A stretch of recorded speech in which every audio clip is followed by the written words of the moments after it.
Hi there, and welcome to Real Talk in ELT, a podcast about the reality of teaching English.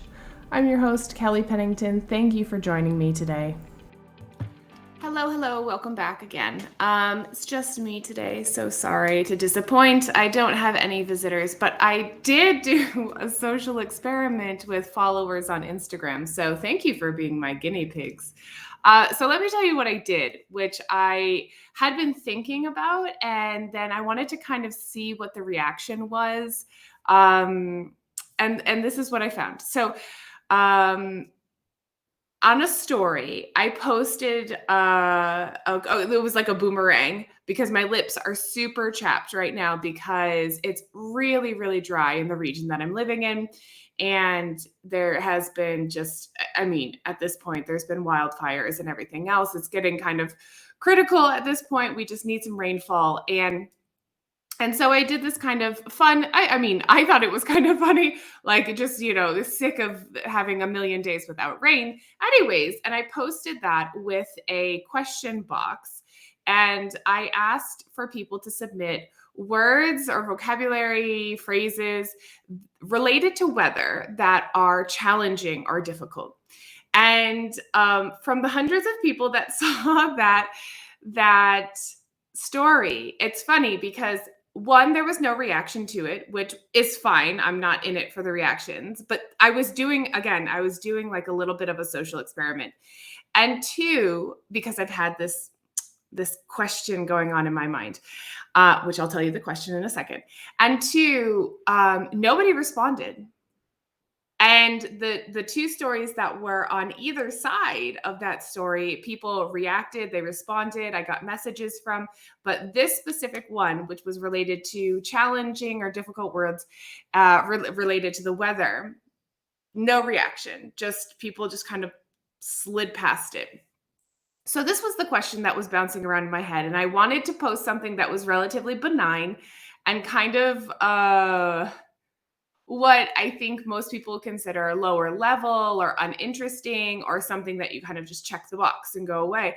And the question was, so when we think of language learners and we think of their journey that, learning about things, we, for some reason, and I have these biases too, there's these biases and these preconceptions that some subjects are not they don't go beyond elementary or beginner levels, and that once you kind of learn them, then you never go back to them. And this okay, so this whole idea, this is going to be very rambling. I'm so sorry. So this came up because I was talking to Andre Headland the other day, and we had done a podcast together, but then also we had been chatting about some other stuff, and there's a couple things just rattling around in my brain, which one of them was, well, when we want to actually learn something, not necessarily just be exposed to it or notice it, we actually want to learn something and create those connections in our brain so that it becomes long-term memory, et cetera, then we can recall it, and we can eventually produce it. I mean, that's the idea, right? He had mentioned something, and of course I'm going to get this wrong. So the mind, brain, and education people are going to be like, Kelly, stop. But he had mentioned something about going back and revisiting things.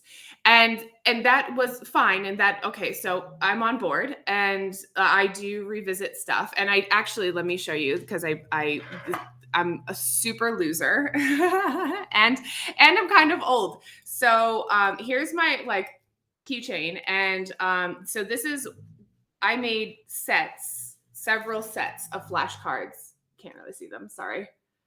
The light is blinding, and I'm also reflective because I have no color in my skin. A vampire. Okay, sorry. So I made these sets of flashcards when I was studying for Delta Module 1 last year.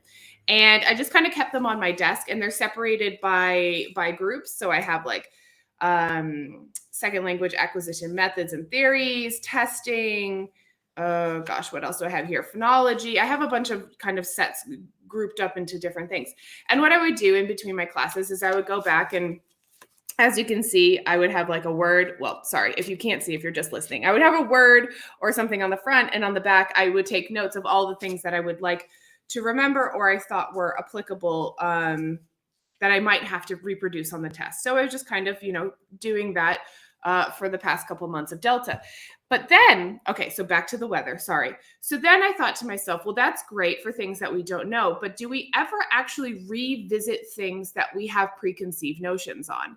So, or biases or whatever you want to call it. And I feel like this is something interesting for me because I'm a dork. And so I thought to myself, well, what's the most just unrelatable thing that we can think of? And it was, for me, that day when I was inspired, I thought of the weather. And I thought to myself, well, how many times do we actually go back and revisit weather? We usually teach it at lower levels. We usually teach it quickly, and we give the basics and everything else.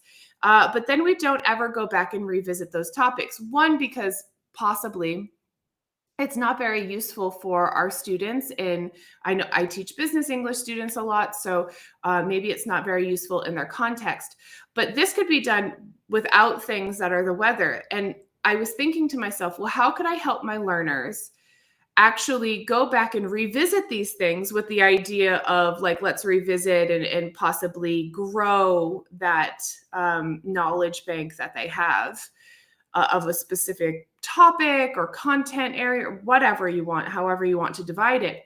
And how could we not just put that at one level? How could we kind of bring these ideas throughout all of the levels, and then also drill down into those ideas so that eventually our learners become or acquire, or they learn, however you want to put it, something more profound, something a little bit richer, so that they can be very concise and very accurate. Because I think that one of the things that we have challenges with is descriptions and communication, and being very concise and accurate with our words, so that what we're communicating to other people is actually what we mean. And then we get this kind of clearer picture of ourselves, of our ideas and what we're trying to communicate.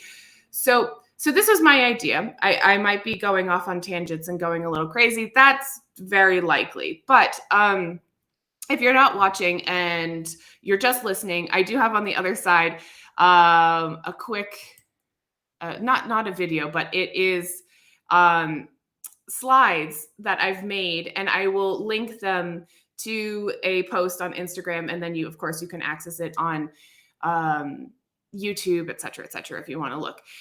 So I found this. I was looking at Writer's Right. I was off doing something else, thinking about writing, and all of these things just kind of popped into my head.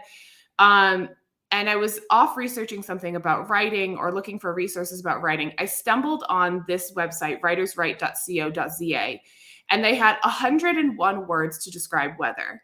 And some of them are things that I'm very comfortable with and probably use on a regular basis. And then others are very, very specific, and you would use them in certain situations, but you can see the utility of them because they are so concise. So my question for teachers, I have, excuse me, I have no solutions for you. I'm so sorry, but this is something that's been rattling around in my head. How do we determine when we should revisit things that maybe we have a bias on, content areas and stuff like that, and kind of make them a little bit richer for our students, so that the language that they use can be as concise and accurate as possible? Because as they go through the proficiency levels, hopefully we're going back, but I feel like there are some things that we exclude because of our own personal biases. So that's where I am. So feel free to use the weather things that I put together, but also kind of go beyond that. And I'm starting to think for myself in my own teaching practice, when I teach something, and then I would like people to, use flashcards or whatever their method is to retain the information and create long-term memories, then what would happen if I went back to those topics and we refreshed them a little bit, but then actually drilled down even more to expand their language, I guess. So that's what I'm going to leave you with today. It's very quick today. It was just kind of a short thing I've been thinking about, and hopefully that helps, or at least makes you think about, well, maybe there are some things that they know the basics of, but let's go back and drill down for the sake of accuracy and being concise. Okay, that's it for me today. Thank you so much, and I will see you soon. Ready to join the conversation? Head on over to Instagram at Real Talk and ELT Pod or at Kelly Pennington ELT and send me a message. That's it for me. Take care of yourself, your health, your vibe, and your tribe. Until next time.